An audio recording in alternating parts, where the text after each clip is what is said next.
Manobo, Matigsalog Tribe sa barangay Tawas, Kitaw-Kitaw, Bukidnon nakatanggap ng maagang pamasko mula sa United Indigenous Peoples Heritage of the Philippines Incorporated o UNIFIL.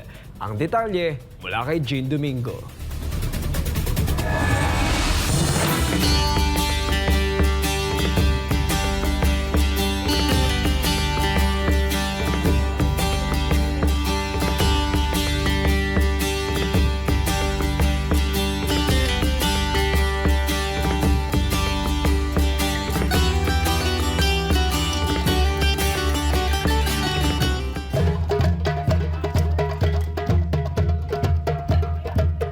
United Indigenous Peoples Heritage of the Philippines Incorporated o UNIFIL sa pakikipagtulungan ng JC Workers Members Cooperative ay nagsagawa ng isang maagang pamaskong selebrasyon sa pamamagitan ng gift-giving program na ginanap sa Barangay Tawas, Kitaw-Kitaw, Bukidnon.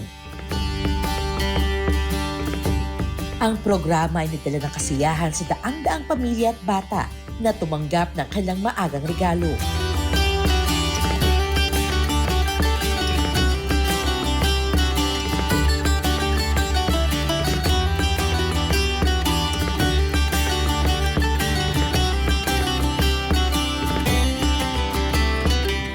Dinaluhan ng nasabing aktibidad ng mga miyembro ng Barangay Tawas Council, Manobo, Matigsalog Tribal Council, gayon din ng mga volunteer teachers, mag-aaral at magulang mula sa Apollo Reading Center na isa pang proyekto sa literasiya ng UNIFIL.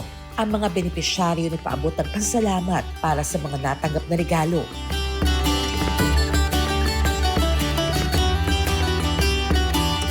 Samantala, nagbigay naman ng taus-pusong pasasalamat ang Barangay at Tribal Council kay Dato Pamulingan, Pastor Apollo Sikibuloy, pati na rin sa Board of Trustees, staff at mga sponsor ng UNIFIL.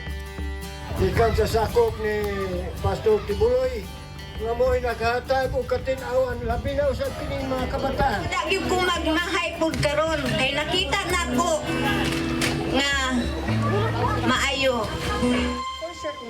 Sa pagpili sa kanilang komunidad bilang benepisyaryo ng programa. Ang araw ay napuno ng kasiyahan, tawanan, musika at sayawan. Samantala nag-alay ang Alukoy Organization ng isang pagtatanghal na tampok ang tradisyonal na musika at sayaw ng Manobo, Matigsalog na nagpapakita ng kanilang mga instrumento at ipinagmamalaking pamana ng kultura.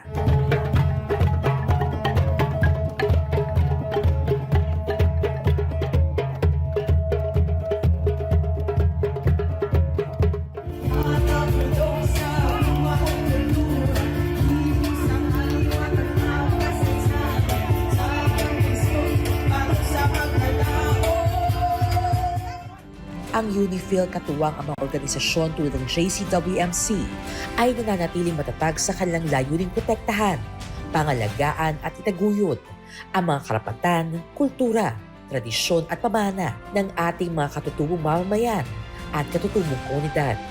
Patuloy lang isinasabuhay ang gabay na prinsipyo that we may be one as we are one.